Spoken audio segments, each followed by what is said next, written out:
So guys, जैसा कि हमने पिछले एपिसोड में देखा कि फेंग जियान को डिसेबल मु किंगलुआन ने खबर दी थी कि ओलो सोल्स के लोग 3 दिनों में उन पर हमला कर देंगे। सभी निश्चित हो गए थे। फेंग जियान ने सिक्योरिटी को काफी बढ़ा दिया था और अपने सभी बाहरी डिसेबल को भी बुला लिया। साथ ही स्टार प्रोटेक्शन भी काफी पावरफुल कर दिया था।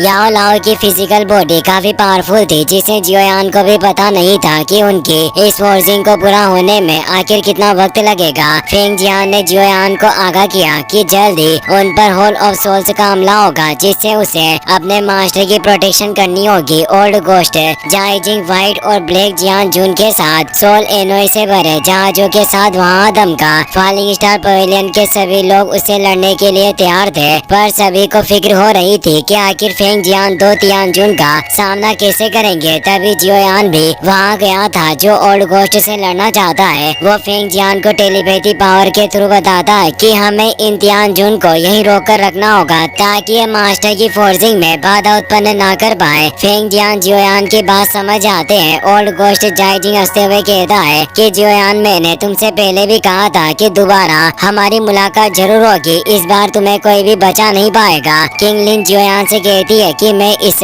आखिरी वाले व्हाइट तियानजुन से फाइट करना चाहती हूँ, इसीलिए तुम इसे मुझे संभालने दो। जियोयान सोचता है कि किंगलिन भले ही फाइट वेनरेट के 1 स्टार पर हो, लेकिन इसके पास triple Z green snake flower pupil और 9 हेडेड एशियन स्काई सरपेंट की सोल बॉडी मौजूद है, इसीलिए इस व्हाइट तियानजुन को संभालने में सक्षम होनी चाहिए। और वो किंगलिन को इसे संभालने की परमिशन दे देता है। साथ ही कहता है कि तुम्हें काफी केयरफुल रहना होगा। तीनों तियानजुन हंस रहे थे। वो कहते हैं कि अगर तुम सभी ने डिसाइड कर लिया है कि तुम सभी को आखिर कैसे मरना है, तो आओ अब फाइट करते हैं। ओल्ड गोस्ट जाइजिंग अपने सभी साथियों को इशारा करते हुए कहता है कि फॉलिंग स्टार पवेलियन में खून की नदियां बहा दो। सभी सोल एनोई तेजी से अटैक करने आते हैं। जियोयान अपने सभी साथियों के साथ लड़ने के लिए तैयार हो गया और आगे बढ़ा। पूरे फॉलिंग स्टार पवेलियन में एक भयानक युद्ध छिड़ गया था, जिससे पूरा फॉलिंग स्टार पवेलियन हिल रहा होता है। मास्टर याओ लाओ अभी भी फोर्जिंग प्रोसेस से जूझ रहे होते हैं। उन्हें काफी दर्द हो रहा था, साथ ही वो इन तेज झटकों को महसूस भी कर पा रहे थे। सभी डिसेबल बहादुरी से सोल एनोई से लड़ रहे होते हैं। किंगलिन ने व्हाइट तियानजुन का ध्यान अपनी तरफ आकर्षित कर लिया था, जिससे वो उसके पीछे पड़ गया था और अब वो एक पावरफुल मूव को एक्टिवेट करते हुए अपने सोल चेन से उस पर अटैक करता है। पर किंगलिन अपनी triple Z green snake flower प्यूपिल को एक्टिवेट कर लेती है, जिससे ही वो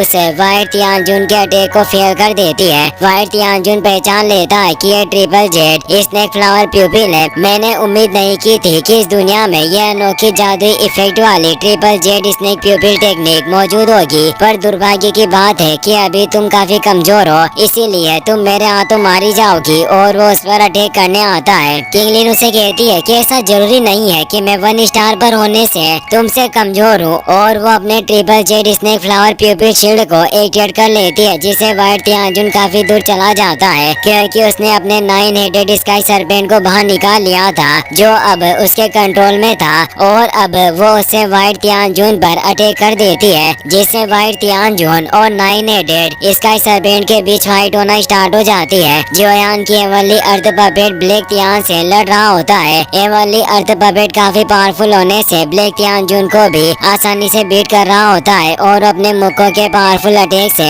उसे दूर फेंक देता है, जिसे ब्लैक तियानजुन एक पहाड़ से जा टकराया। ब्लैक तियानजुन को काफी गुस्सा आता है। वो बोलता है कि आखिर एक पपेट मेरे जैसे 4 स्टार फाइट वेनरेट का सामना कैसे कर सकती है। वाकई पपेट काफी रेयर है और अब वो वापस से उसे फुल पावर से लड़ने लग जाता है। वहीं हम एल्डर तियानवो को देखते हैं, जो होल ऑफ सोल्स के एल्डर से फाइट कर रहे होते हैं और वो अपने बोतल से मदिरा पान करते हुए एक तेज फुकार मारते हैं, जिससे वो उन एल्डर को जला देते हैं। लिटिल फेई डॉक्टर भी सोल एनोई के साथ फाइट कर रही होती है और अपने वेफल पॉइजन को फैलाकर उन सभी को खत्म कर रही थी। वहीं जियोयान ओल्ड गोस्ट जाइजिंग से लड़ रहा होता है। जियोयान ने अपने स्काई फायर 3 मिस्टीरियस चेंज को एक्टिवेट किया था, जिससे उसकी पावर काफी ज्यादा बढ़ने से वो आसानी से ओल्ड गोस्ट का सामना कर पा रहा था, जिससे ओल्ड गोस्ट खुद को कमजोर महसूस कर रहा होता है। वो सोचता है कि इस लड़के ने सिर्फ 1 साल में खुद को इतना पावरफुल बना लिया कि ये मेरे जैसे एक 5 स्टार फाइट वेनरेट के खिलाफ लड़ने में भी सक्षम है। वास्तव में इस लड़के जियोयान को जिंदा नहीं छोड़ा जा सकता,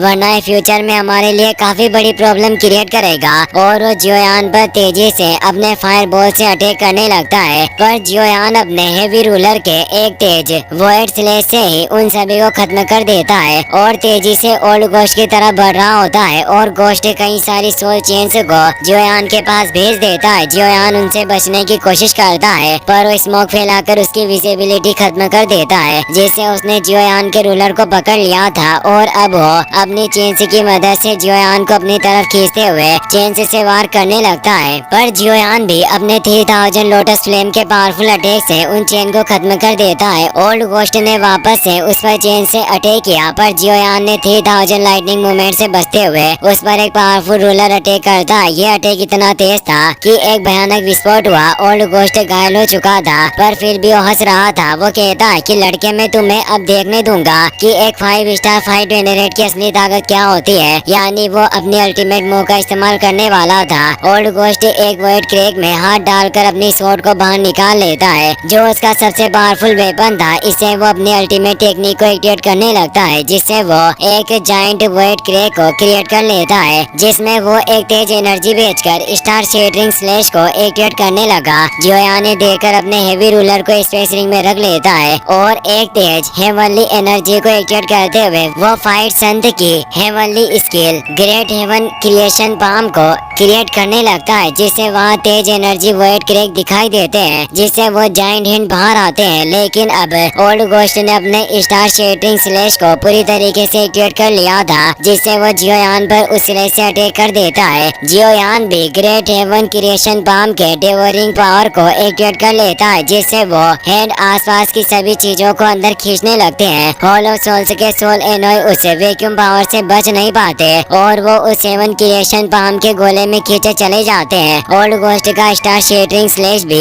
उसके सामने मामूली था और वो हेवन क्रिएशन पाम उसे भी अपने अंदर एजो कर लेता है। ये देखकर जाइजिंग परेशान हो जाता है। उसे पता चल चुका था कि ये फाइट संत की हेवनली रैंक की कॉम्बैट स्किल है, पर आखिर ये इस लड़के के पास कैसे आई? जरूर इसने उसे फाइट संत के हड्डियों से इस हेवनली स्किल को हासिल किया होगा। उसे काफी गुस्सा आता है और वो बोलता है कि लड़के जियोयान, आज तुम्हें मरना ही होगा, तुम्हें और ज्यादा पलों के लिए जिंदा छोड़ा नहीं जा सकता। पर जियोयान हेवन क्रिएशन पाम के प्रेशर को और ज्यादा बढ़ा देता है, जिससे वो भी उस हेवन क्रिएशन पाम के अंदर खींचा चला जाने लगता है। वो खुद को रोकने की काफी कोशिश करता है, पर रोक नहीं पा रहा था। इसीलिए वो 9 तियानजुन का आवाज लगाता है और कहता है कि लॉर्ड तियानजुन, मुझे बचा लो। पर अब वो उस गोले के अंदर चला जाता है और जियोयान अब उन्हें डेवरिंग स्पेस के ब्लैक होल स्पेस में ले आया था, जहाँ जियोयान 2 और हैंड को क्रिएट करके उन सभी को नष्ट कर देता है। यानी अब ओल्ड गोस्ट जाइजिंग मर चुका था।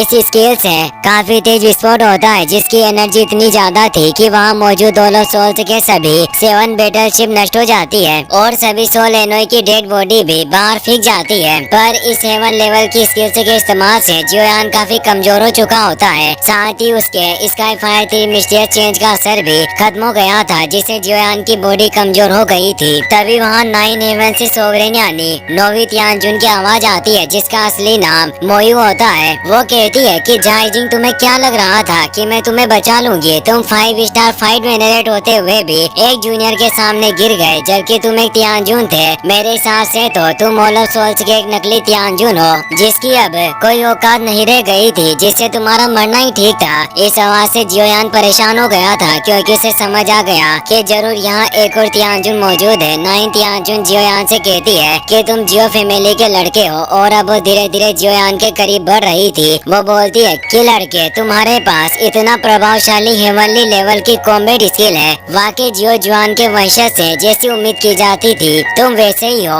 मैं ये जानने के लिए काफी क्यूरियस हूँ कि तुम इतनी कम उम्र में होने के बावजूद भी फाइट वेनरेट के लेवल पर कैसे पहुँच गए? क्या ऐसा हो सकता है कि जियो कबीले की छोड़ी हुई गॉड ब्लड लाइन वापस से सक्रिय हो गई हो? जियोयान गॉड ब्लड लाइन सुनकर हैरान होता है। 9 हेवन से सोवरेन कहती है कि सिचुएशन को देखकर ऐसा नहीं लगता कि सालों से सोई हुई जियो क्लैन की गॉड ब्लड लाइन वापस से जाग सके और कभी भी दूसरा जियो जुआन जियो कबीले में पैदा नहीं हो सकता। साथ ही मैं ये भी जानती हूँ कि जियोयान, तुम्हारे पास वो फायर लोटस है जिसकी तुलना भी हेवन रैंक की कॉम्बैट स्किल से की जा सकती है, लेकिन ये मेरा मुकाबला करने के लिए पर्याप्त नहीं है, क्योंकि मेरे ऊपर तुम्हें इन हेवनली स्किल्स का इस्तेमाल करने का बिल्कुल भी मौका नहीं मिलेगा। उसकी स्पीड इतनी ज्यादा फास्ट थी कि वो तुरंत जियोयान के बिल्कुल सामने पहुंच गई। जियोयान ने देखकर डर जाता है क्योंकि वाकई वो उसकी स्पीड से परेशान था। वो उससे भी कहीं ज्यादा फास्ट थी। जियोयान 3000 लाइटनिंग मूव से काफी दूर आ जाता है। 911 सोवरेन कहती है कि तुम्हें लड़ाई बंद करनी चाहिए और मेरे साथ ओलो सोल से चलो। वैसे मुझे जो टास्क दिया गया था उसके हिसाब से तुम्हें जिंदा वापस लेकर जाना है, पर अगर तुम अधमरी हालत में भी रहो और तुम्हारी सांसें चलती रहे तो ये भी काफी अच्छा होगा। जियोयान को उस पर काफी गुस्सा आता है। वो बोलता है कि अगर तुम मुझे मारना चाहती हो तो आओ और मुझ पर हमला करने की कोशिश करो। और वो अपने 3000 एवरली फ्लेम का इस्तेमाल करके 3000 बर्निंग बिस्ट को एक्टिवेट कर लेता है, जो तेजी से रोर करते हुए उस पर अटैक करने बढ़ता है। पर 911 से सोवरेन मुस्कुरा रही थी। 3000 एवरली बिस्ट उसे खाने की कोशिश करता है, पर वो अपने हैंड के सिंगल अटैक को एक्टिवेट करने लगती है और बोलती है कि मैंने तुम्हें पहले ही बताया था कि तुम्हारी ये टेक्निक से मेरे सामने बेकार होगी। और वो सेवनली बिस्ट को टुकड़ों में बिखेर देती है। जियोयान इससे डर गया। वो अचानक उसके सामने आ गई क्योंकि वो एक 8 स्टार फाइट वेनरेट होती है, यानी उसकी पावर जियोयान से 6 स्टार ज्यादा थी। वो जियोयान पर तेज दबाव डालने लगती है। जियोयान अब अपने स्काई फायर थी मिस्टीरियस चेंज को भी एक्टिवेट नहीं कर सकता था, जिससे वो कमजोर होता है और 9th यानजून उस पर अटैक करने लगती है और कहती है कि तुम मेरे लिए परेशानी क्रिएट मत करो और अब चुपचाप मेरे साथ चलो। जियोयान उस पर पाम अटैक करने लगता है। उसकी पावर के साथ वहाँ याओ लाओ की बोन चिलिंग फ्लेम के वॉइड क्रैक भी क्रिएट हुए, जिससे 9 हेवन सोवरेन दूर हो जाती है और वो थोड़ा कमजोर फील करती है क्योंकि अब याओ लाओ वहाँ आ चुके थे, जिन्होंने अपनी फिजिकल बॉडी की मर्जिंग को पूरा कर लिया था। जियोयान और बाकी सभी उन्हें देखकर हैरान थे। याओ लाओ कहते हैं कि अगर तुम मेरे डिसेबल को छूना चाहते हो तो 9th यानजून तुम्हारे पास वो योग्यता नहीं है। इसी के साथ ये एपिसोड यहीं पर खत्म हो जाता है। वीडियो पसंद आया हो तो लाइक कर देना।